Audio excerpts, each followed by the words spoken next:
Hi, in this lecture, we're going to cover the part 2 of the fundamentals of voltages and current, that lecture.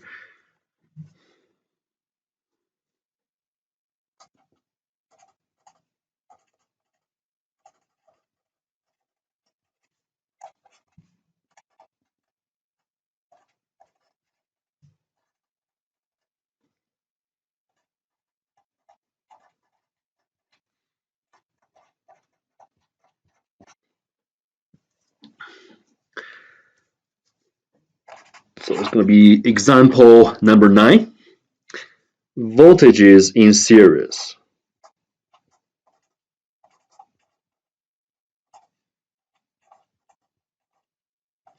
So it looks like this. If I have a battery here and another battery here, and you connect them together in series, which means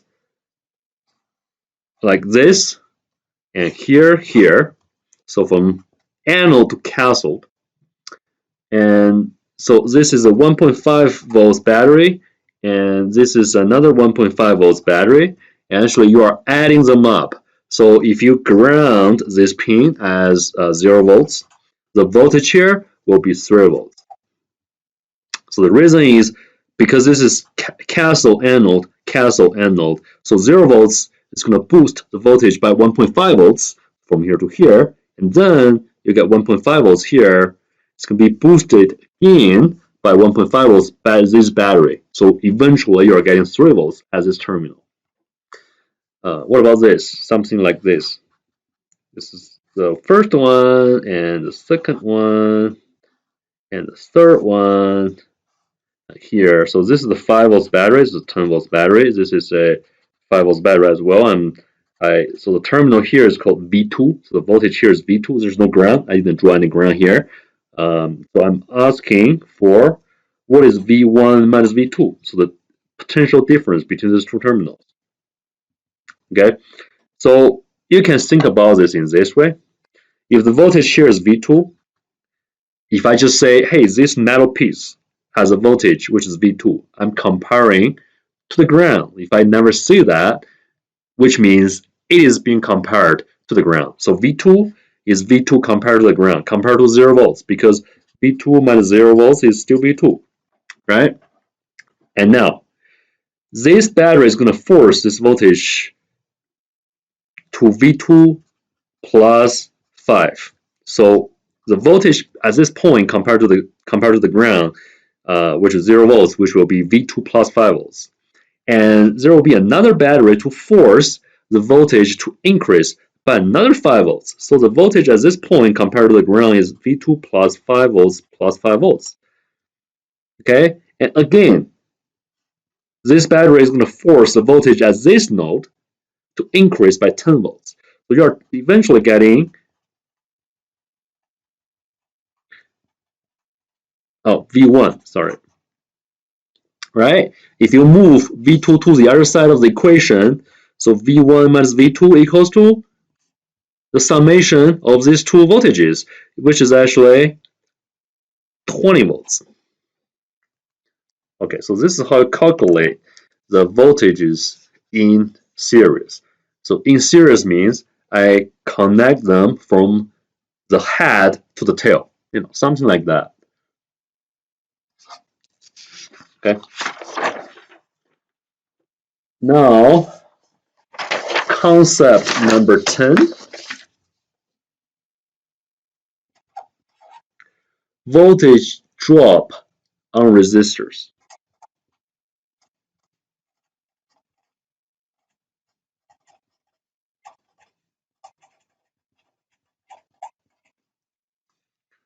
I have one battery and a resistor and a second resistor, the third resistor, the fourth resistor, and ground, which is 0 volts. And the power supply or the battery has a 10 volts voltage difference between these two terminals. And this is 1 k ohms. This is 1 k ohms. This is also 1 k ohms. 1 k ohms. And if I'm going to ask you, what is the voltage difference between these two terminals of this resistor? I call it V1, V2, V3, V4. So you got 4 voltage drops. So the reason you got these voltage drops is because the battery is going to pump current flow through these resistors. And according to Ohm's law, whenever a current flows through the resistor, there will be a voltage drop. So whenever there is a current flow through a resistor, there will be a voltage drop.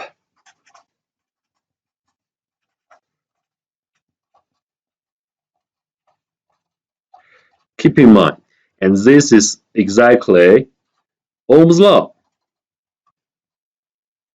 Keep in mind, okay, just remember this. Because the current, there exists just one branch, just one wire, literally, so you only get one current, all right? Only one current, which is I, for example. If you connect the resistors in series like this, from head to tail like this, just one by one, you don't have any other branches, just one branch, so but connect them as one wire, and then you should add all the resistors together. So the resistance for the entire circuit from here to here, if you just look into that direction, this is actually 1K plus 1K plus 1K plus 1K. You are getting 4K ohms resistor. So and you have the delta V is 10 volts in these two terminals. So I equals to delta V over 4K, which is 10 volts over 4K. You are getting 2.5 milliamps. So that's a current flows through every single resistor. And it's not being splitted because there's only one branch, there's only one current. So every single resistor will receive the same amount of current flow through it. But they are getting different, if they have a different resistance, they are getting different voltage drops. However, these two resistors are the same. So they have the same voltage drop and same current, same resistance, same everything. Okay, same to these two, and actually same for these 4 resistors. So,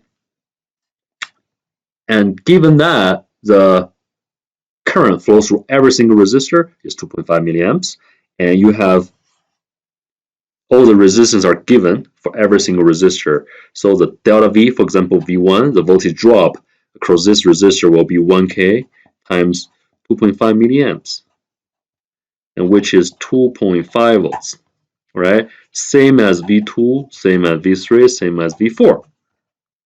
And you have one voltage, 2.5 volts, 2.5 volts, 2.5 volts, 2.5 volts, and there are totally 4 2.5 volts. And what is that? This is 10 volts. Exactly the same as a voltage source. So the voltage source will be dropped evenly on these 4 resistors because they are equal. Okay, if you have a different resistor, you are getting a different voltage drop, which will be a different story. But here, because they are all the same, it's going to receive the same voltage drops for every single resistor in the circuit. Okay, this is an important concept. And concept number 11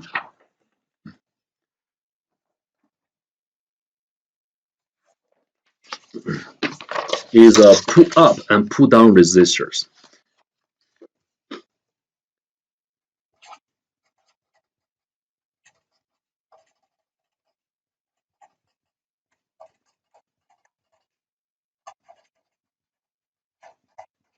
So if I have a voltage power supply here, 9 volts compared to the ground, definitely. I just didn't draw the circular one voltage source. But you should understand this is, so this bar has a 9 volts voltage over there. And I have a 10K resistor, and here's a switch. That's ground is 0 volts. If I keep the switch open, so which means there's nothing can flow through this gap, right? And I'm asking what's the voltage here? It's a 10K ohms resistor. What's the voltage here?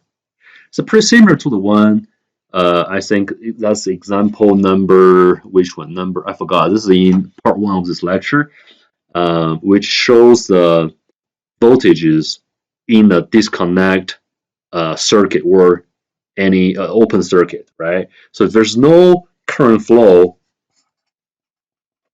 through the resistor, and the voltage drop here will be delta V will be 0 times 0 is the current times 10K, which is 0 volts. So no voltage drop across these two resistors. It's going to be 9 volts here and 9 volts here. All right, keep in mind, it's going to be 9 volts here. If you close this switch, and it's going to make this terminal shorted to the ground. And this terminal will be 0 volts, but not 9 volts. So if you make a summation here, switch on, it's 0 volts. Switch off, it's 9 volts. Okay, so that's the pull up resistor. And pull down resistor looks pretty similar, but the resistor is shorting that terminal to the ground. So that's a 10K resistor, and that's a terminal we're trying to get, and that's a switch, that's 9 volts. All right. So if the switch is open,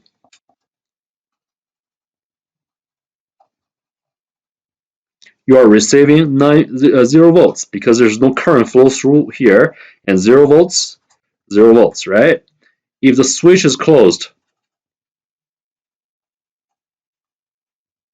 then this point will be shorted to 9 volts because electrons is always prefer going to the either way. If there's more resistance over here, it's not trying to go there. It's just being shorted means this is a shortcut. It's an either path. So the potential here will be the same as this voltage.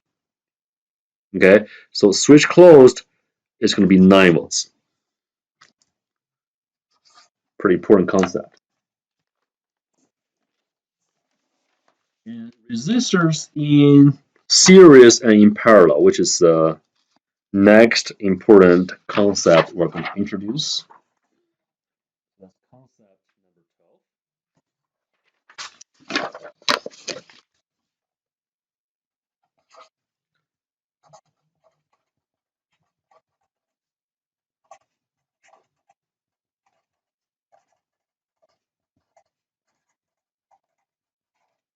In parallel means they are not being shorted in one line or in one branch.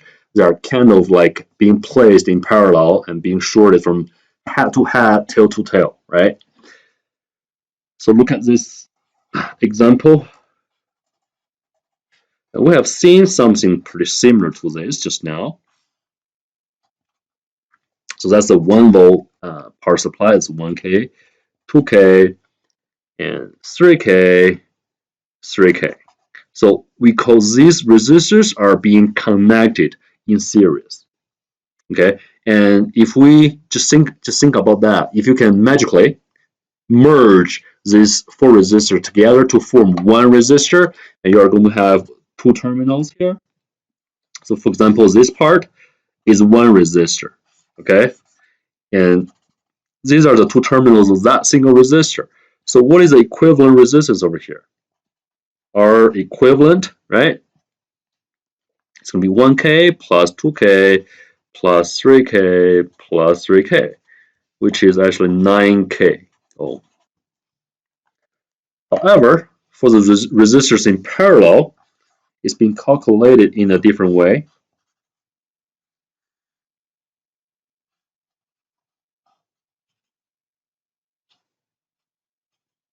So these 2 resistors are in parallel. And if I'm asking you to calculate the equivalent resistance of this network, that would be a little bit more difficult task, right?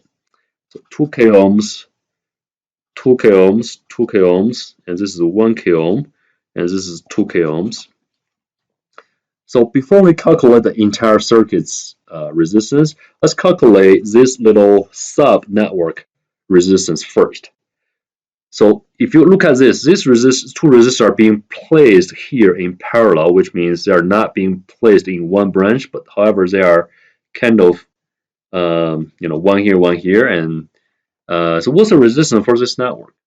How to calculate it? So the way to do that, so let's verify this first.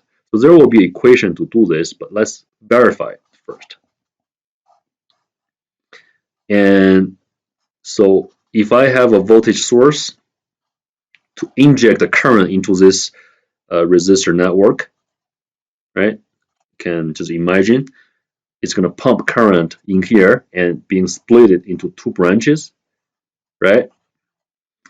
So if we consider this resistor network as R equal, and you are getting I1, I2 in these two branches in terms of current, and then you can say, because you have an overall I, which is the overall V over the overall resistor, which is the equivalent resistor of this network. So this equals to I, and since the I is being split into two branches, so this equals to I1 plus I2. Okay, I1 plus I2. So what is I1? I1 is actually the voltage across this resistor, which is still V. You see, V is being added to these two terminals.